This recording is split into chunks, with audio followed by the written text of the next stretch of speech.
Hey, welcome everybody to the FIREchat podcast. Today on the show, I have Mr. Adrian Smude, author of a best-selling book on how to buy mobile homes. What is the full title? How to buy mobile homes. How to buy mobile homes. Yeah. Keep it simple. Yeah, right.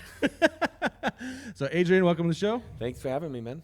And Adrian is also out here teaching a 3-day Wealth on Wheels class here at the Fire Center.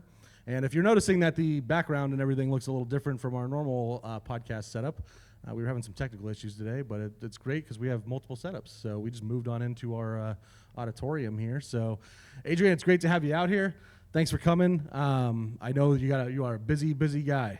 So, this is the Financial Independence Through Real Estate podcast. So we kind of try and talk about a little bit of financial independence, a little bit of real estate, and then kind of whatever jumps in there. So, but listening to you speak for the last few days, let's lead off with, I think our viewers would like to hear like your story on how you went from being evicted to being a landlord. So what, that's a story most people don't have. So what did you get evicted for?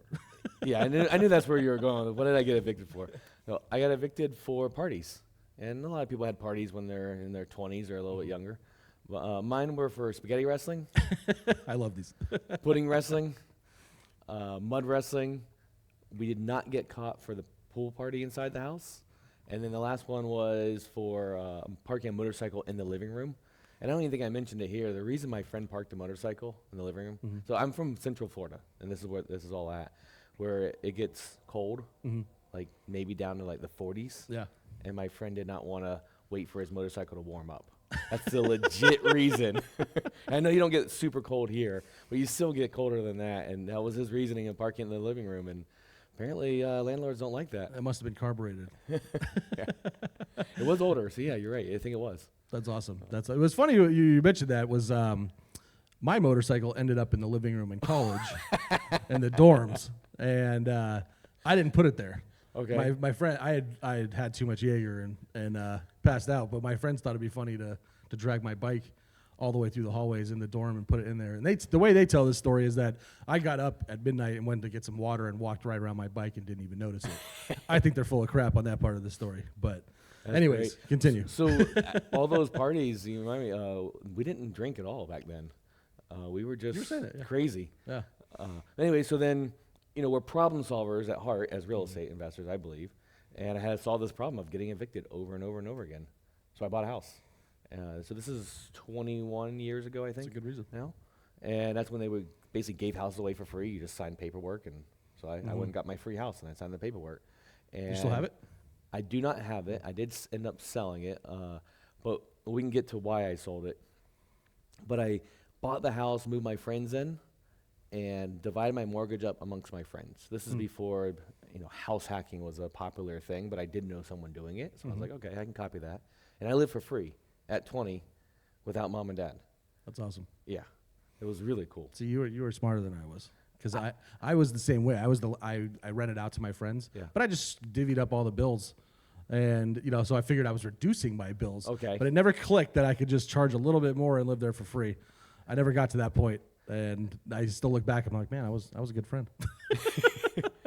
Well, there was a lot of things, because we were friends, but you learn pretty quick that everyone has a different level of what clean is. Oh, absolutely. Well, apparently I'm a pretty clean guy compared to some other people.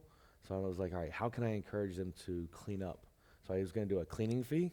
Well, one of my friends said, sweet, I don't have to clean it all now. Well, so it totally backfired. I was like, no, this wasn't just pay me to clean. So it became messier. Jeez. But you learn a lot of the little things of how to manage and how to talk to people during that time. It was a really important time. Yeah, I never really thought of that until just now, that probably managing your friends as roommates is probably, I'd like to think I'm a pretty decent, property manager now.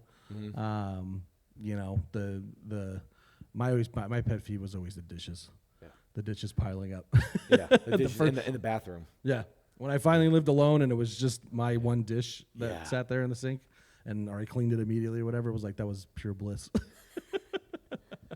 So I bought that house. Things are going well. And I said, all right, well, can I buy another house, but then make money because I won't be living in one of the rooms? Went back to the banks, and the bank said, yeah, but you're going to lose a little bit every month because prices have gone up, things have changed. And they said, don't worry, you'll refinance in a few years. Real estate goes straight up. So I said, okay, because all I knew was the banks. And then a few years comes along, real estate's going down. And I had the adjustable rate mortgage, so my mortgage payment's actually going up, which did not make sense to me because I didn't understand finances well enough then. And I held because my ego said, no, you're not wrong, you're not wrong. And I held right until the bottom. Wow. And I sold it at the bottom, short sale, ding to my ego, ding to my credit, about a 50% loss. But I didn't lose the first house. And that was like such an important lesson because my friends were paying my mortgage and my tenants, my residents were paying the mortgage. And now I wasn't living off of much because I was actually living off about $5 a day of food. Lipton noodle packets. I wasn't like as poor as ramen, but the Lipton noodle, A little bit extra. Yeah, but I mean that kept me going. And then fast forward, I got back into buying a few houses. But the most important part is I found a RIA, and that's when like it all opened up. And I'm like, oh, there's more information out there than banks, which is silly when I think back. Like, how do people buy like multiple properties when banks only let you buy 9, or at least that was the rule back then? And I got addicted to going to RIAs, and ever since. That's awesome. That's awesome. Yeah, I mean, I wish I would have stumbled on him earlier. I was definitely, this is all when I was there in Arizona for like 8 years, college and a little bit post, and the whole time I was out, with friends and motorcycle clubs, and I just wish I would have stumbled on the local RIA, at some point, and just it's crazy how different maybe things would have been, but it's all part of the journey, Yeah, and I think part of that though, because I do think about that sometimes of like the order of life of things happen, and I think that when we stumbled into the RIA, we start learning the right way. I'm putting the air quotes there because there's truly no right or wrong, but we probably agree this is more of the right way. We had the example from our life of the bank way, the not so right way, the way we don't like as much. But if we just learned it, then it's theory that that's not the right way. And at least that's what I've told myself when I started hearing these mistakes, I'm like, oh yeah, I actually did those. And I saw it wasn't working right. And it was just more real, and I could learn the lesson a lot faster. Gotcha. Right on. Well, let's talk about your book a little bit. When did you, at what level, or at what point did somebody like give you the idea, or you just say, I'm gonna write a book? Like how did that happen? So for a long time, before I became like full-time real estate, I was doing event marketing, and for third party for like big Fortune 500 companies like Coca-Cola, big banks, Wendy's. So that's where the prowess comes from. Yeah, I started understanding a little bit. Yeah, I understand a lot of the psychology of marketing from those days, and it was fun and traveling the country. But during that time of learning all of that, actually, I don't remember exactly where I was going with that story. Sorry, I interrupted you. No. When you had the idea to buy the book, or yes, write the book. Yes, thank you. I was, for whatever reason during that, I was like, man, it would be fun to write a book. I think part of it is I like to do things that people would never think I would do. And I was in remedial classes all through school. So like writing a book, I barely read any books back then. So like writing one would be like the crazy thing. And I was like, oh, I'll write a book about how to do this event marketing, like how to use a ratchet strap. I didn't realize how many people didn't know how to use one. So things that became simple to me, I was like, I can just write a book on this. And I already know a bunch of managers that would love to buy it to give it to their new managers. And I never did anything with it, but I always stuck in the back of my head.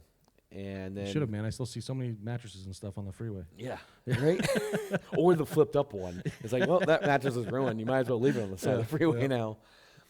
So that just stuck in my head for what, like things stick in my head and don't go out. And I'm like, all right, eventually I need to do something with it just to get it out of my head. So that whole long story is like the back of the book in me. And became successful in the mobile home space. I was already teaching a little bit. And I'm a big Hal Elrod fan. So the Miracle Morning, the mindset side of it, I think everyone should be at least check it out. And it's changed my life. I had to get up and do my Miracle Morning before here, or it wouldn't have been as good and present for this podcast interview. So anyway, so during that, at one point he starts interviewing his friend Chandler Bolt that has a coaching program for writing a book. I was like, all right, I already trust this guy, Hal. And I quickly looked into it. I said, yeah, I'm going to do it. So that, I mean, it was that quick, but I think the behind the scenes, that's why I told that long story. It was already kind of in me. I was like, all right, I already believed in coaching, and they have a program. Somebody I respect referred it.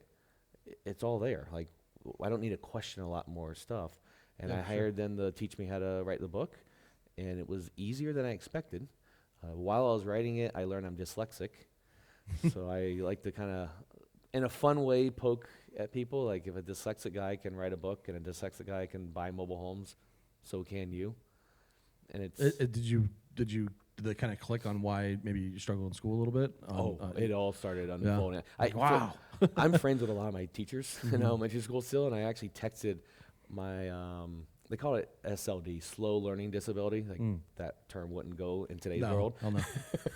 And if you were one of my friends, I was a slow little dummy, is what they called me. I bet you those friends aren't thinking that now. Yeah. So I texted her, hey, any chance you think I'm dyslexic? And she texted back right away, oh, yeah, for sure. I'm like, Yeah, why well, did you tell me? She's like, well, back then, they just put everyone in a big box. Yeah. And she's like, yeah, we understand a lot more today. And I've never been fully diagnosed, but talking to people that are, or I've listened to books, I'm like, oh, yeah, that's exactly what happens in my head that I've never been able to kind of get out. Yeah. And it's amazing when we It's just realize when different. we're older, Yeah. and look back and, I'm part of, like, part of it's part of the journey, and then some of it's like, man, I wish I would have known that. yeah, and it's Yeah. it's not an excuse. Everyone has something. My brain just works differently than yours, and like so I think I also have a little bit of ADHD. I think that ADHD people like they think so different, and it can be so much more on the creative side that an engineer almost has struggle with. So it's just like we all just think a little different. We all bring a different, beautiful piece of the puzzle to the business. Exactly. Yeah, I've never been fully diagnosed with anything, but I've always felt like, maybe something's a little like, and then my mom tells a story about, when I was like in second grade or something that she came in for a parent-teacher conference or whatever, and I had two teachers in that class for whatever reason. And I came in, and my mom came in, and they both looked at each other and like, Richard's a busy bee. And, my mom was like, yeah, whatever. They wanted to like, put me on something, and my mom was like, no. Good. So good your mom said that. Yeah, I'm very thankful for that. So one of the things that led me down the path of dyslexia was I was listening to Mel Robbins, and then she went into this kind of this long story about it. And what she was saying, I think it's 20% of big CEOs are dyslexic. Yeah. And like one of the theories is school sucked so much, and then didn't finish when the bell rang. We had to go home and do homework and extra. I remember I had extra work to do, and it just took me longer. Well, and I don't fully love the term, but the grind, it taught that at a young age, which is today not even taught that much, but it taught that, and that's what it takes to be an entrepreneur. Like you don't get off at 5 o'clock. There's days and weeks I'm like, oh man, it would be nice to have a job. But I remember doing it homework just until teaches you that 8, 9 o'clock, 10 o'clock at night sometimes. Yeah. So it teaches you that as a young age, and that started clicking even more. Right? Like now I'm like, oh, I'm really glad I had this challenge. It sucked as a kid, but now I'm happy because I'm able to be an entrepreneur. Yeah, for sure. And I see friends that try it and they fail because they just don't have that. I'm going to work until midnight sometimes. And I don't love to promote working that late, but there's days you have to. And I know there's going to be days coming up, I'm going to have to. Yep. So yeah. Yeah, and what is it? I didn't like, it's like the old adage we joke about sometimes is, we didn't like working 40 hours for somebody else, so we work 100 hours for ourselves, but we're happy. Yeah. And that used to be my philosophy. Like hardcore used to be my philosophy. And now it's not that I don't want to work at all. I love what I do, but I also get to place it in different spots. I mean, you have a newborn now, so now you get to place when you work, which is way cooler than having to work when someone else says. And I think that's the freedom that you get, is getting to move the hours around. Absolutely. Yeah, and that's, I was telling somebody recently, I had tried to, even when I was in the corporate world, I always struggled getting up super early. Some jobs I had to be, in an hour away and at a store at 7 a.m. or 6 a.m. or, whatever it was. I always struggled with that. And 'cause I'm just in a natural, kind of staying up until 2 in the morning, get up at 9, 10, whatever.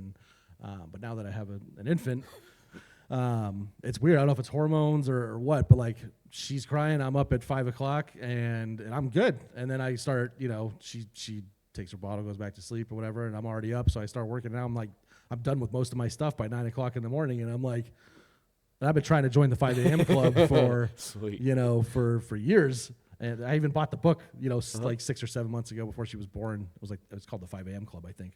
And I never read it. So now I just joined it by default. So if I'm understanding the lesson right, if you are struggling to get up earlier, have a kid. Yeah.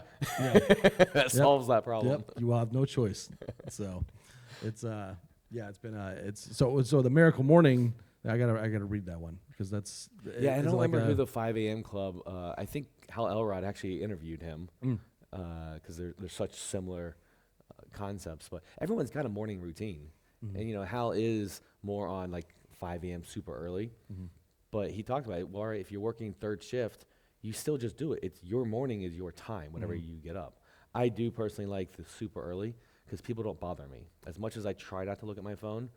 You end up there, and then you're sucked in the rabbit hole. If I get up before other people are messaging me, there is no rabbit hole to get distracted by. Yeah, that's very true. That's very true. And you're getting your emails out. I mean, everything's, you're asking questions. Because normally, like, especially when you're in escrow with multiple properties or, and you're trying to, you're like, oh, crap, it's 1 o'clock in the afternoon. And you're like, ah, crap, I forgot to ask them a question.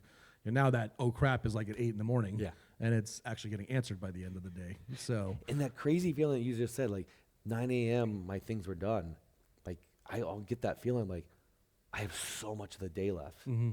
It just feels so rewarding. Yeah, absolutely. It was so extreme that like I had for the first few days, I would think about something. I'm like, was that this morning or was that was that yesterday? Because it felt so long ago. That it was something I've been wanting to try. Ed Milet talks about he splits his day into 3 days. And so he splits it up in, so 3 would be 8 hours, right? Yeah, 8-hour blocks.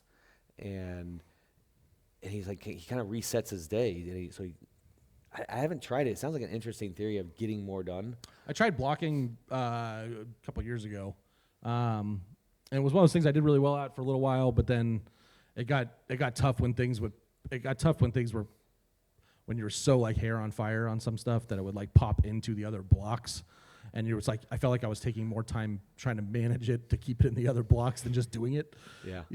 And I'm more of, I don't know, I think I'm more of just just get it done, like you're right there. And sometimes it ends up, I'm just working until midnight.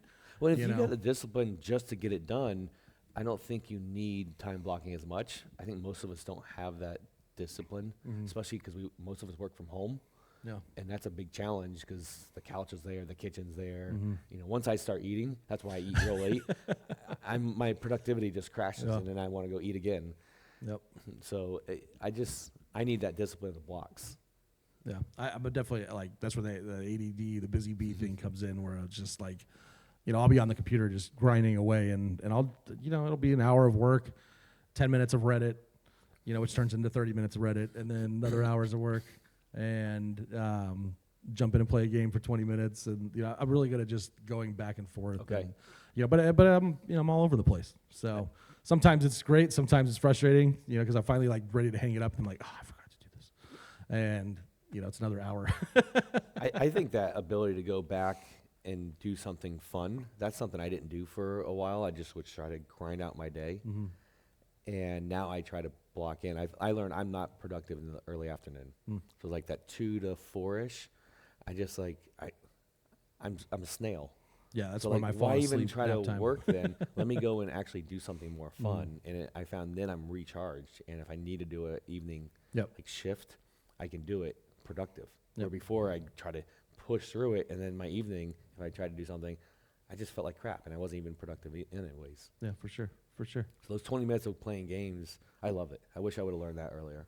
Yeah, it's something I had to do more recently too, because I would just work, and it was taking a toll. It was definitely taking a toll. Like I was like, okay, like games that I hadn't played in years, that I kind of was like, okay, I'm just gonna kind of dip my toe back in and Like there's a short version of a game I like to play, and it's only like the 20-minute version instead of the hour-long, Okay. Version, and you can just jump in and jump out real quick kind of thing. So, I mean, that goes into like the lifestyle part of what I try to get across. And I'm just going to name drop. I am not the big fan of Grant Cardone's way of life. Now, I have learned stuff from him, like the omnipresence of the shirt, but the never not work, the 100-hour weeks, the never eat alone, I just don't like it. I like read too much of his stuff, but I mean, that sounds. Yeah, he's a go, like Yeah. never rest. At least that's what persona he puts out there. And I just don't need that extra bigger, fancier thing because I would rather go be in the mountains or play some video games, like enjoying the journey along. Yeah. And I think that's so important. And I think that's not talked about enough as entrepreneurs, especially the real estate world, because we typically just do it all ourselves and don't ever hire out. We were talking about that some here in class of like, hire out some stuff. Yep. Don't be the old school that has to do everything. There's people that do it better than you. Yeah. And then you get to help them out as well. Yep. Have you ever read Coach Carson, Chad Carson's book? No, it keeps coming up, and I've heard it's fantastic. Yeah, it's great. He's got a couple. I forgot, Retire Rich, Retire Early, and then I think there's another one, Small and Mighty Real Estate Investor. Yeah, I think it's the second. The first one that you mentioned is the second one. I think that's the one that it talks more about. What does he go like 6 months? And he He takes like mini retirements essentially, and I love him because he kind of we did FIRE. It was financial independence through real estate, and I kind of came to that from the financial independence retire early movement, I guess, which really interested me for a while before I ever bought a club and founded a fire center and all this stuff. And he's kind of came from that wavelength too. But and kind of going back to what you said about Grant Cardone, man, I had when I first started doing this for 3 years, there was I had no work-life balance. I just worked. I hardly went out. I didn't date. Yeah. I literally just 3 years just grinded my face off. And I mean, it got me to where because trust me, I had a lot of fun before that, and I was not grinding for many years before that. And but his concept of, that concept of you got to live while you're doing all this too, or what's it all for? You know? And I had a year and a half ago or so, I had a friend pass away that was younger than me. We hear about that, but until it happens to you, that life is short and enjoy the journey. I actually used to hate that phrase, enjoy the journey. And now I'm like, that's what I live by. And so it's the push-pull of, I'm going to sound young for a second, YOLO. And, and then I am a further out thinker, like wait for retirement. Like I do side more there, but I like the term harmony more than balance. Because I think I like that. Yeah. I move more in, at least my current philosophy of, I'm going to have a week that I'm probably going to work 80 hours. But then I'm taking a week off and turning my cell phone off, and I'm going to be in the mountains. Yep. So I move more in like harmony like that and like ebbs that. and flows. Now I don't have kids, so with kids, it is, I think, more of a balance but there's still like just times, all right, I'm going to get all this done so I can be super present over here versus a day that always has that. I don't know. That's where I'm currently at thinking about I like it. I like it because I do something, like Caitlin and I took a month off and did a road trip, over the summer. And I think the summer before that we did 2 weeks, and then this summer we did a month. And it was right in between. We had John Schaub come out and do a class, and then we took off for a month, and then we came back and Pete had a class, and we just we rolled all the way up to pretty much Oregon, and then did a big old loop. That's awesome. And we literally just shut it off. I didn't I think I had one escrow we were in that I had to sign some paperwork that mobile notary came out. Nice. And then that was it, man. Other than that, I didn't even. Farrah was, running the club, and I didn't talk to her once. I just assumed that no news was good news, and I have not done a month yet. I've done a week at multiple different times, but I have not actually hit a month of. Well, you're about to hit 2 weeks.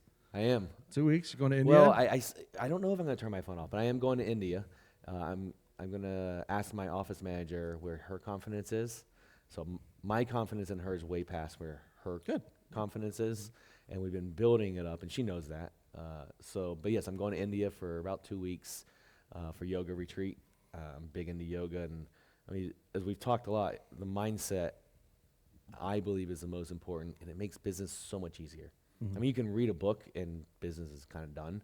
We just always try to change it, Yeah. and make it our own, which is cool. Mhm. But I think the mindset's what stops us. I'm not good enough to do that. That works for Rich, but not for me. Or there's no deals in my area. It's all BS. It's all crap in our minds. So I'm very big in the mindset, and yoga has a lot of mindset and meditation in it. Mhm. I haven't conquered the yoga, the meditation and stuff yet. I might do that. I don't know if it's the ADHD or what, I know or something we were else. talking about you last night at dinner. Oh, really? I know you weren't. And Yeah, my joke Caitlin's was, tried, my joke you know. was the people that say they don't need it are the ones that need it the most. I've 'Cause never said I don't need it. If she said okay. that was a misquote. Well, no, I kind of like portrayed that Yeah. because that used to be me. I was like, oh no, I don't need that. I don't need that. And now my app told me the other day that I've meditated 15 days worth of my life if you accumulate all of it. And Wow. I've probably only meditated about half of my time in that app. Wow. That's a lot of time to do nothing. Well, there was a time that I did meditate, or I tried to, anyways, and You did. So I want to correct you there because it took me a long time to learn that. You just did it because it's a practice, just like yoga. We call it a practice. There is no perfect way to meditate. And I got stuck for a long time meditating, just thinking, oh, well, I'm not doing it right, or I'm supposed to be doing this or that. There's so many different ways to meditate, and just the art of trying it, you're practicing, and that is doing it. Some days are deeper, and kind of get to the Zen and all that woo-woo stuff. And some days, my brain never stops at all, but I bet you it's slower than if I didn't do it at all. see, I feel like it speeds me up. That was my So struggle with it. there are It's like, meditations to speed you up. as soon as I closed my eyes and got into it, it was just like 1,000 thoughts a second, just like running through, and then has it been 20 minutes yet, kind of thing, and then all right, and I don't know, for a while I felt like I could do it, and then, but like you said, maybe I was. Yeah. You might want to try a meditation that includes some journaling. When your brain just goes crazy, you open your eyes, jot it all down, and then go back to it. Just because it helps clearing the brain out. But yeah, I get some cool ideas sometimes when meditating. And sometimes I write down right that second, and I don't want to lose it. And other times I'm like, all right, if this is the real thought, it's going to be there when I'm over. I get like real yogi. Yeah. You ever video log or like video journal or anything like that? On the trail, actually I do. So I do a decent amount of hiking. And yeah, I've done a lot on the trail, and I have it all on a OneDrive sitting there. Nice. I haven't done anything with it. One day I will. I was going to find the right VA or something. I'm probably just going to do the massive imperfect action, which I like to teach, and I haven't practiced in that area. Just need to throw it on YouTube. Nice. Yeah, I do.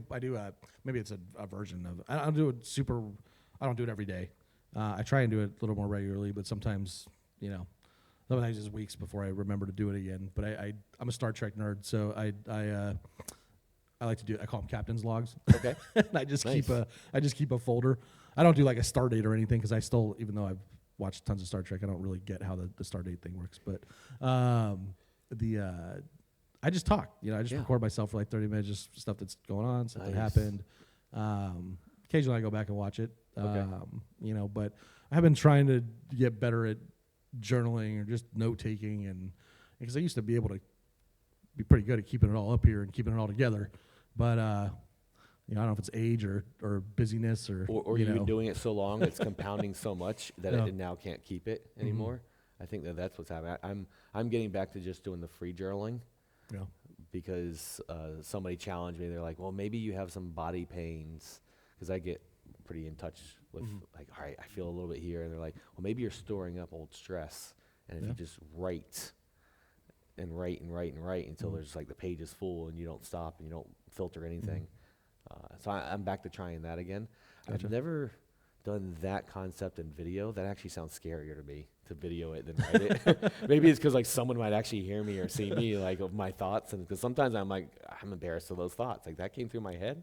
That's not the person I want to be or think. Yeah. But but they're real, and that's the way we try to get them out. Like you said, like video it, or it just releasing it. I think that was I'm definitely like who was it? I think it was Bill Gates that said if you want to find the fastest way to do something, find the laziest guy in the room, or something like that. I'm definitely not lazy. I'm like as far as like my life, I'm very not a bit busy. But when I approach problems and like I am lazy with it. Like I just want to get to the solution as easy and quickly and painlessly as possible. Yep, And I'm the same way. And for journaling, for me, it was just turn on a camera and start Okay. talking, because I also have terrible handwriting, so trying to journal. I can even I write a letter and I can't even read it, so it's bad. So the handwritten letters, they were good. They come from you because they're supposed to look messy. Yeah, like I have to really like pay it, like really I can do this weird mix of cursive and printing and so it's my written is not great. I either got to type or a video. I want to touch on the laziness a little bit because I've slowed down on saying that I'm lazy, kind of the same way you helped reframe it a little bit. But I get a lot of people, well, why don't you do this? I'm like, no, I'm too lazy to do that. That requires a lot of work. Mm-hmm. What I'm doing doesn't require a lot of work or as much, and what I'm doing works. So why do I want to go and mess it up and work to do something brand new and make maybe a little bit more money, but I'll take the money I'm making. So like the example is people are always like, well, why don't you move new mobile homes on land? Well, that requires a lot of work and a lot of government talking, and I don't like any of that. So why don't I just sell the land, make a good profit, a little bit less than putting a brand new one on there, which is, to me, a lot less work. But it's just because I don't like to do all those moving parts, like pun intended, of the home moving there and everything. Yeah. And I'm just lazier. I make my check and then leave some money for someone else to make some money. Yeah, it's like the opposite. Well, maybe not the opposite, but along the same wavelength of like choose your hard. Oh yeah. It's like my hard is probably different from your hard, and your because you have different skill sets than I do. Yeah, like everybody, and I think that's the hardest thing for when we're trying to coach younger or just newer entrepreneurs and investors is just because I do it my way, or Adrian does it his way, and we're successful at it, doesn't mean that same exact way might happen for you. That's like kind of where it's that teaching versus the practicality and your own you got to find your own way. Like the way I learned how to a lot of when I got started on how to invest from my stepdad Evan, but we both invest very differently now. And the way we ran projects and ran flips was very different. And it still is. So, but it doesn't mean that one of us is better than the other. It just we have a different way. Our hard and easy is different. and that was one of the things I was really excited about and really enjoyed about this class is Farah, Andy, and I are all in mobile homes. Exactly. And we do it a little different. And everyone gets to hear a little bit different. And everyone's going to make their own. That's maybe a mix between two or maybe a mix between the three of us. Or some people are like, oh, I just like that person's. And they get 3 different views all in one time versus having to go to 3 different classes and, try different things. I love when there's 2 teachers. I go to classes that are just one, but when there's 2 teachers and they're a little more polar opposites, I get to see and I'm like, all right, I fit right here. Yeah, that's what I always loved about John and Pete's class. Yes, and that's what I was actually thinking of. And why would I, originally put the wanted you 3 to speak was why, to get people a different opinion, because I know, we all love Andy, we all love Farah, and we all there's multiple other people that are doing this too, but like Andy loves spending a lot of time doing some of the work himself because he can save himself a lot of money, and he also loves going to the rehab stores or going to the discount stores and trying to find good deals on whatever. And me, I'm just like, just get it done, literally just boom, boom, boom, order 50 of them and just slap them into everything. Yeah. And and that's what works for me, but it doesn't, but like you said, it's getting a different opinion from everybody. So, so let's talk about mobile homes a little bit. What, I know you have, obviously you have the book. Mainly, that's all you invest in. So that's all I actively invest in. Okay. We can touch on diversification because, people will say, well, you only have one little asset. You're supposed to diversify. Yeah. Well, I got really good at one thing. And I think diversifying too early can be dangerous because I think most of us aren't good at Well, your mobile homes are different years, right? There we go. So my mobile homes are home and land. So it's a real estate transaction. Yep. It's real property. A real property. It's one unit. with the dirt. Mm-hmm. And I buy them and rent them long term. That is my main business. But yeah, I wholesale a tiny bit. I'll sell one here and there, but I like the long term. And then I make a lot of money in that, and I'll take some of that money and put it in other asset classes passively. Yeah. That's how I diversify. So we've got some money in some multifamily, and I've had some self-storage and mobile home parks, which I don't want to actively manage, but I understand them. So I'm able to put some extra money passively there, which to me, that's true diversification. When you're doing that, are you just investing with friends? Or Yeah, like syndications with their friends. They're Mhm. not just like I'm out looking for a syndication. It's a friend that runs it. And so for me, true diversification, I want a different government, so a different state, different weather pattern, different manager, because who knows, maybe I'm an idiot. Maybe we find that out one day, but different, I don't think so, but- different manager, and it's more passive. So like it's truly diversifying so that if something happens on any of them, like maybe one of the syndications completely blows up, or my business, or a super hurricane comes and completely wipes out Florida, that some people like to say is going to happen. There's still money coming in from a different spot. Yep. And so that just helps me sleep better at night. And the biggest one, that's why I like self-storage, or laundromats are getting more popular, because that's a business. We're not even dealing with tenants and residents anymore. So if the government has, they really intervene, well, now I have money in a business that can't get affected by that. So I like to try to get as far out as I can from what I do. So the mobile home park is really close to what I do. So I want something further away to still be bringing money in if something crazy happens. That's the for sure. crazy and worst case scenarios in my head, but that's how we sleep well at night. Yeah, no, I totally get it. A lot of mine, well, pretty much all of my rentals are all up in one town or one very small area up in the mountains in near Big Bear, Lake Arrowhead. And, I got evacuated for a fire a couple months ago that wasn't near any of my rentals. It was by my primary, but that was a little nerve-wracking I'm insured but there's still, it takes a while to get insurance for the bank payments, and the monthly payments stop coming in. Yep, and we got reserves, but it was still, for a little while, and I recently bought something, down the hill, mobile home actually on land. Yeah. And and that's gonna be a little different, but the diversification. So are you? I know pretty much all your stuff's in Florida, right? Yep, within 30 minutes, same as you, like a really tight little area in Central Florida. And you now have moved to Colorado. Yes, I have. Is that just kind of home base, or are you gonna buy some stuff there? Or? I don't have a plan to change anything up Okay. because I have a good thing running. Why change it? And I don't really love all the laws in Colorado. That's right. A lot of their tenant laws have been changed. Yeah. Apparently they're worse than California is what some Not people possible. No, say. I'm just kidding. It's not that bad here. But I also know myself. I still go to the real estate meetings because I love them. And if I walk by a property, I've been door knocked. Like I love it. Can't help it. So something's going to come across my plate. At some point, and so my plan is I'm going to partner with a friend. So right now, Lindsay Jensen's one of my good friends there, and she master leases. So I wouldn't buy anything unless she's going to rent the property from me and re-rent it out. She has the systems. She knows all the laws. Why am I going to try and hurt my brain to learn all this new stuff, find new contractors and all that, when I can just make some money with a friend? So that's like my requirement right now. If something came along, she's got to say, okay, yes, I'll lease this from you, which means she's cool with it to make money.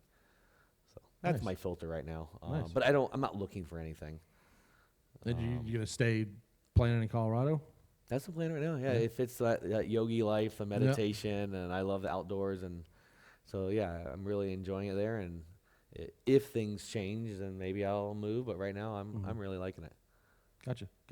If there was one thing that you wanted to tell people, let's say specifically about mobile homes, what would it be? Maybe aspiring investors. Let's go with that. Aspiring investors. Don't listen to the stereotypes. Get educated on those. The big stereotype is the trailer trash because of the Netflix specials and stuff. Do some research and look. It's not typically the home like the structure of the home. It's where the home is. So we have concrete homes, wood frame homes, apartments, mobile homes in good areas and bad areas. So don't stereotype it just because it has wheels underneath it that it's trailer trash. That's probably the biggest one that gets people's heads stuck, and then they never want to touch mobile homes. Yes, are there some trailer trash, putting air quotes up? Yeah, there are some, but you don't have to have your property be that. Most of our residents are blue-collar handyman, handywomen, and they take pride in their home.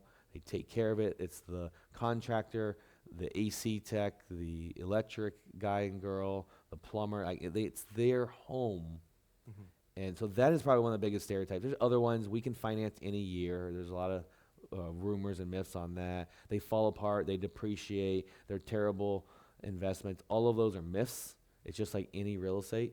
If we get educated, then we can get past it. Absolutely. So Absolutely. that's more than one thing. No, it's all good. It's all good. And would that advice change for, or be similar to, maybe more advanced investors that are looking to diversify, or maybe a different asset class? Or In more advanced investors, I see a lot of times they start getting more into notes, diversifying. So it's definitely, get through those, because if you're going to lend on a mobile home, you have to understand them enough. And that is one of the big struggles with, I'll say, newer investors, is they haven't tapped into the private money world, which I'm bank free since April of 2022. So I deal with only humans with my money. But a private money lender needs to understand mobile homes well enough to lend on it, because they can actually make a lot more money, because the people looking for money don't have as many options. So I started my first private money, I paid 18.5%. Wow. And I had $500 in the deal, making about $200 a month. So who had a better deal? Yeah. I mean, you take either side really quick, right? Yeah, right. So, I mean, and who wants to give me more money? The guy that made 18.5% on his money. Yeah. Now I don't pay that anymore. I've proven myself. Now I'm in single digits. But I can still pay double digits because mobile homes make more money, so I'm able to pay out more. Yeah. But I am that little bit of that greedy capitalist. I want to, Yeah, keep as much as I can, but I'm able to. Yeah. Yeah, and I think that's something, you hit on something too, that's a little bit of I don't know if it's a struggle, but I feel like I have a hard time getting through to, because we have this exchange meeting that we do every Wednesday, and it's like 15%'s kind of been like the percentage in the room, and well, yeah, I can understand that for a mobile home in a park. That's going to be like a quick rehab, for somebody that's new to this, but there's people that, want to work with me, and I'm going, well, I don't pay that. They don't understand why, or maybe they do, but it's like, fine, if you don't want your money working for you, you're going to wait for that 15% or 18%, but it's going to sit there for, 6 months or a year while you find somebody with that. Yeah, it sits there. But you could work it with me at 9 or 10, whatever, and it'll be always working, for years, kind of thing. So I've got one of my private money lenders lent to me at 7%, and he has thousands of doors. Why would someone? And he makes more than that in his business. He wanted diversification. He's not in mobile homes. He just wanted diversification. So that's another reason. Or you might in their view, a more stable and proven concept than someone else that is fix and flipping, or maybe they're newer. I mean, I think that, we go down and down on our rates because we just have a more proven process. Like I've never paid any of my private money lenders on time. They're always early. Yep. I take very big pride on that. Like there's bigger buffer in that account than any other account, because I can never let a check not go through. And that's like the most important part of my business. Well, it shows through to all these people. Absolutely. And that's why they give more money, and they're willing to come down a little bit, just because I am a proven concept versus someone brand new, and I give really good LTV, and I give them good numbers. People don't always want to, the greedy people want to get just the highest rate. yeah, And the highest rate is not always the safest thing. That's why we should have a blend, I think, if we're in the note business, is have some riskier stuff. of course. If we're talking all business, have some crypto. That's so volatile, but then have a dividend stock if we're in that world. Have a Verizon AT&T that just doesn't move much, but it pays out a predictable utility every month. So the same in real estate. Have someone that maybe you're going to coach along and have to help, or have someone that you don't have to even call them. The checks just show up. There's never any question. They know it all better than you. Yeah, exactly. You don't have to, chase more deals. Or, Yeah. it all comes in. Yeah. But like I said, we were talking about earlier, everybody's got to choose their hard. You know, some people like the thrill of trying to find that great, interest rate, and some people just like, dude, just pay me. Like, I just want to get paid consistently. I don't want to think about it or care about it or talk to you. And that's my IRA. You We're further out from using our IRAs, and I have some money in my IRA. I don't want to go and work my IRA because I'm busier in my actual business and the money I'm going to spend today. Yeah, I'm doing the longer term thing. So I just want longer, slower stuff in my IRA, and I'm going to make my money I'm going to eat off of today in my today's business. Yeah, absolutely. Right on. Yeah, well, and even for advanced event, I have a friend that's got probably over 100 houses at least, and they're all spread out, and he's actually doing the opposite. He's kind of bringing them all. He's trying to sell all the outliers and kind of bring them closer to home because he's tired of managing stuff that's 2 hours away. He wants to be closer, and one of his big targets is he's selling stick homes that are further away and buying mobile homes on land closer. And one of the things that he loves is he's like, yeah, you maintain it, but if it really gets bad, 30 years from now or whatever, you just scrape that thing off and throw another one on it and double your rents. You know? Yeah. So I was like, yeah, makes sense. So. Yeah, and I've seen a lot of people I study that are in the ender stage, like your friend there, that they're getting smaller and smaller areas. And they're getting less properties. It's not the ego of I need 100 properties anymore. Like, no, I want less to deal with. I want more predictable. And so I've just learned, all right, well, if they're going to do that later, why don't I just start shortcutting and try to get there now and not have to do that? Well, and mobile homes just make more money. If we buy them right, of course. We can buy them wrong, but they should make more money. Yep. Yeah, and I don't know if they have this in Florida, but we have these new ADU laws. We're not as you guys are way ahead of us there. Yeah, so here, there's probably, I would say, the only thing that maybe can cash flow as well as because a lot of these mobile homes cash flow fantastically. I mean, a friend of mine's got stuff down in, it's only like an hour from here. He bought for $50,000 with the land, and he cash flows $1,500 a month. See, I can't even buy that in my area of Florida right now. And awesome. they were kind of war zones when he got them, but now they're coming up. Yeah. And but the only thing that I that can touch that is the ones that where they've single family homes that have kind of been hacked up into multiple units. Okay. And that's definitely for cash flow wise, it's great, but it's management, a little bit more management intensive. Turnover's a little bit more because it's more like an apartment. Yeah. Well, why couldn't you do that with a mobile home? You can. I honestly haven't looked at it as much. I know that you still can't. You can only still for whatever lending. There's some reason you can't.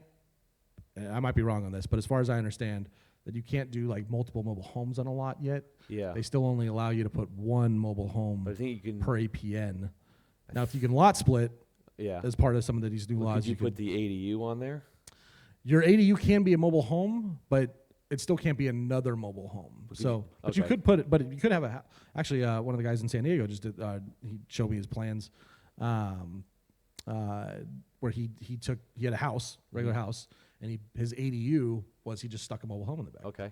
And all he had to do for the plans was build the foundation. He just had to get the plans for the foundation done, and then for the engineering, and then he just stuck the mobile home right on top of it, hooked it up, and it took him way less time, way less money, and then because he's also, he's crazy.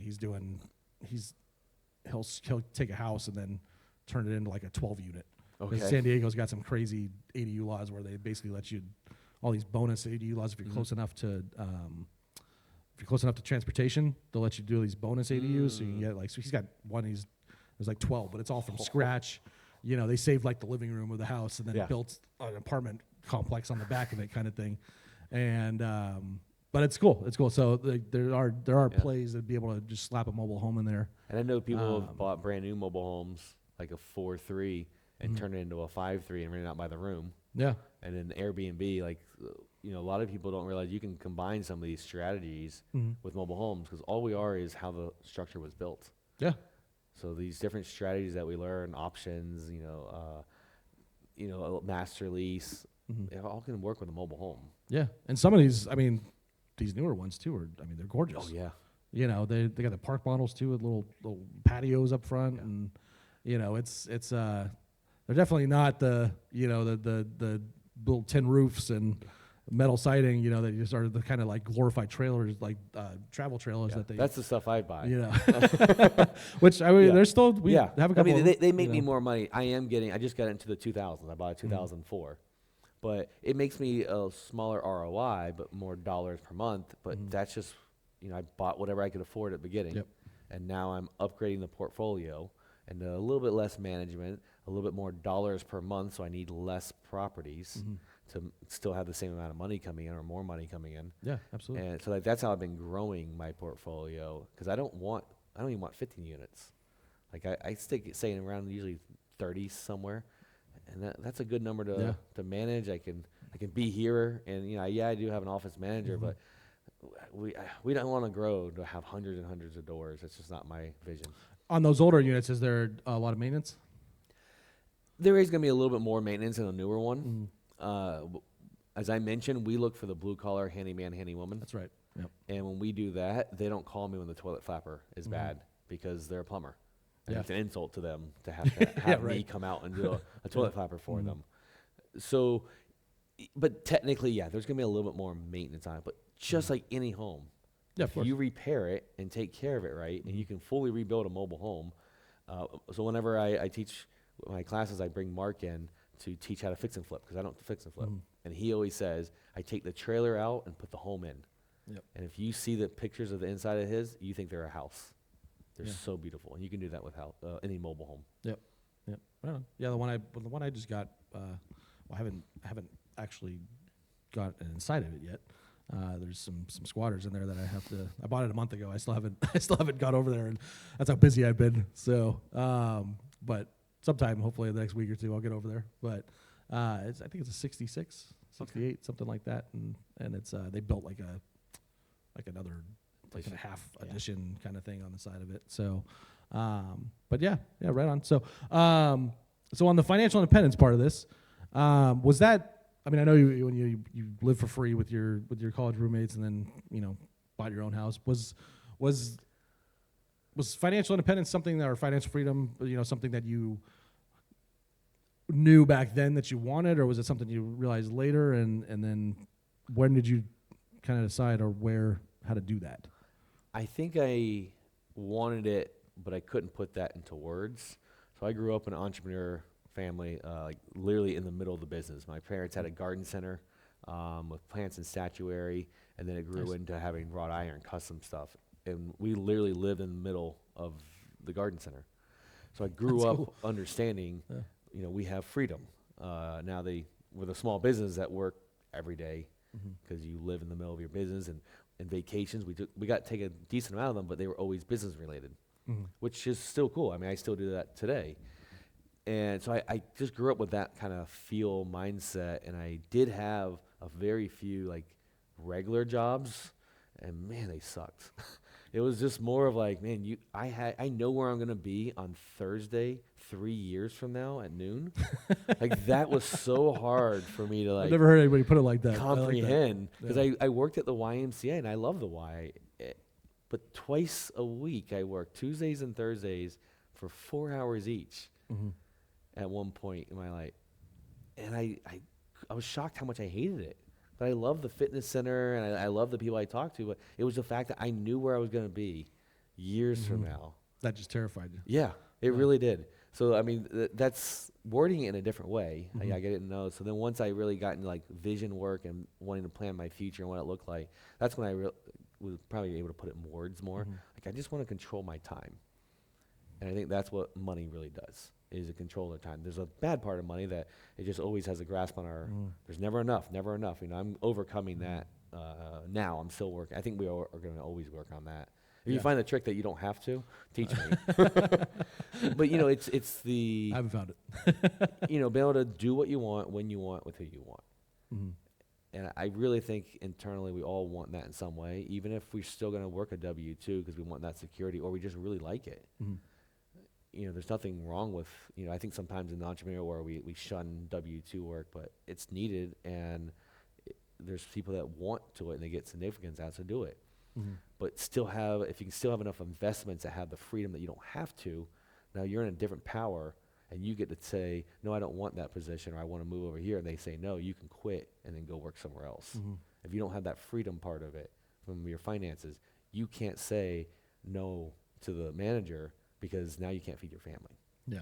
It just gives you a lot more power, and from a negotiating side, even if you don't realize that you're negotiating when you're doing that. Yeah, absolutely, absolutely. Is there? Well, I mean, you're kind of doing it, you know. But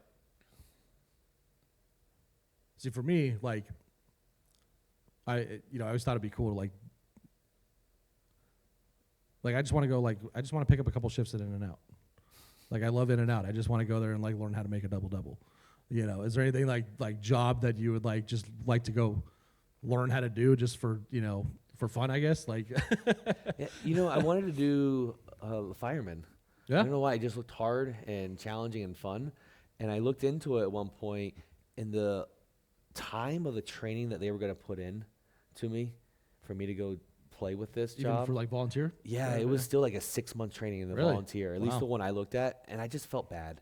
Mm-hmm. I was like, they're going to put all this money and effort into me, and I'm just going to do this for a few months. Mm-hmm. It just felt very irresponsible for me to do on. Yeah, but the maybe fire that training department. comes in handy, Yeah, and no, but it just felt you're like in India somewhere. It felt a bad use of their effort and money. Yeah. I felt very okay. selfish. So they were trying to. Like, okay. yeah, because I wouldn't have been paying for that training, Mm-hmm. so it felt just very selfish of we'll say our taxpayer dollars of taxpayer dollars are going to pay for me to go have fun for. I'm sure there's some private firefighting. Yeah, school out and there. I should maybe relook into that again, so that so I have my CDLA, Class A driver's license. I oddly like driving a truck here and there, and I haven't driven one in a while. And I was actually just messaging with one of my old managers, and he's like, "Hey, are you still doing anything?" I was like, "Not really, but if you need help, yeah, I would love to go and sharpen my skills a little bit." So I like driving a big rig here and there. I don't want to do it forever again. Managing big teams, that's just another fun skill set. I like to try mostly everything. So Nice. what are the TV shows where they go and put you into the different management positions? And I don't watch much TV.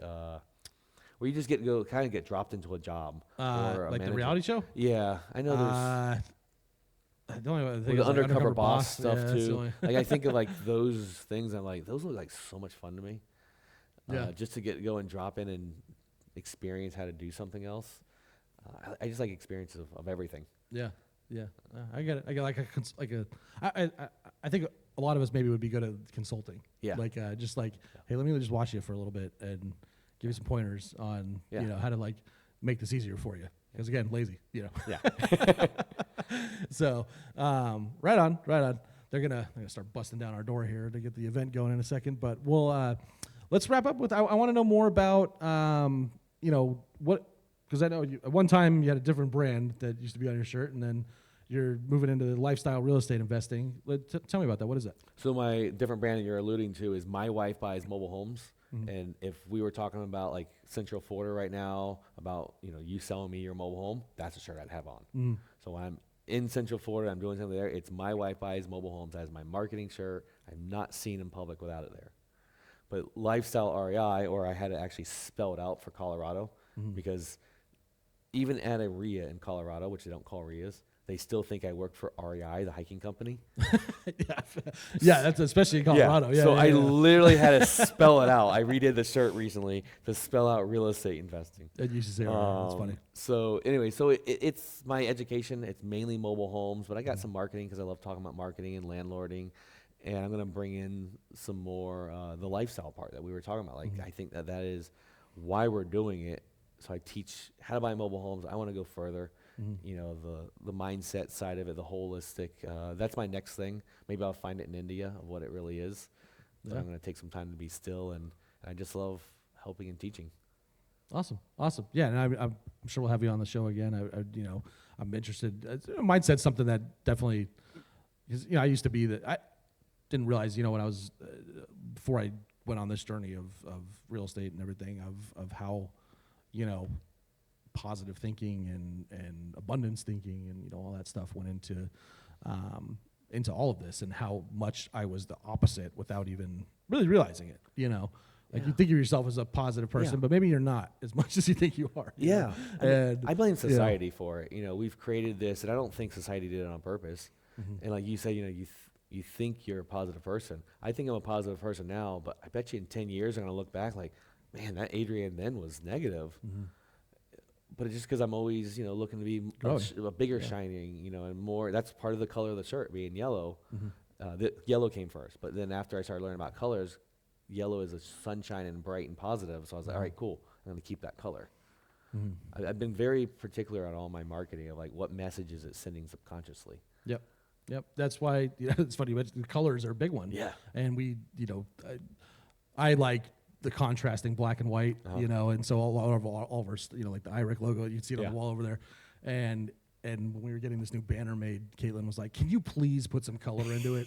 And I started researching colors, and and there was this this is like friendly, and other colors are more for this type of company, and I guess they use orange and blue in education a lot, and but it was red makes people like a more not angry, but like they say, I think I read this in room design at one point too. It's like if you're an angry person, don't paint your room red.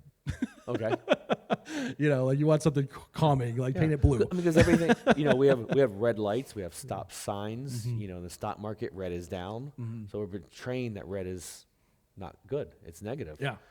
But I know people that red is their entire marketing, and they still do well. So we can overcome it. It's just a small piece.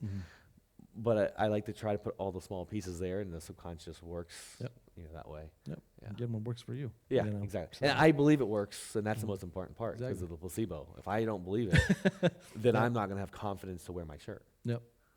Exactly. All right, man. Well, we're getting to the end here. I know we have a full day of Wealth on Wheels class ahead of us. Adrian, it's been great to have you on the show. What if people want to get a hold of you? What's the best way to do that? You can go to my website, lifestyle-rei.com, or I'm on most social medias. I'm most active on Facebook, Adrian Smude or Lifestyle REI on Facebook. And I'll give you my personal email too. It's adrian@lifestyle-rei.com. And if you have any questions, shoot me a message. Right on. The name of your book one more time is How to Buy Mobile Homes. It's on Amazon. The Audible is out there on Audible and on my website as well. All right. Sounds good. Well, it's been great to have you on the show. Again, this has been the FIREchat podcast. Your host here, Rich Rice. You can check out the FIREchat podcast at firechatpodcast.com. You can also check out the Fire Center where we record this. We have weekly meetings where we educate people on how to invest or get better at investing. Go to firecenterhq.com or just check out at FireCenterHQ on pretty much every social media out there. So it's great having you. Thanks for coming. And Adrian, appreciate it. Yes, sir. Thanks for having me. It's been fun. Absolutely. We'll see you guys on the next one. Thanks, everybody.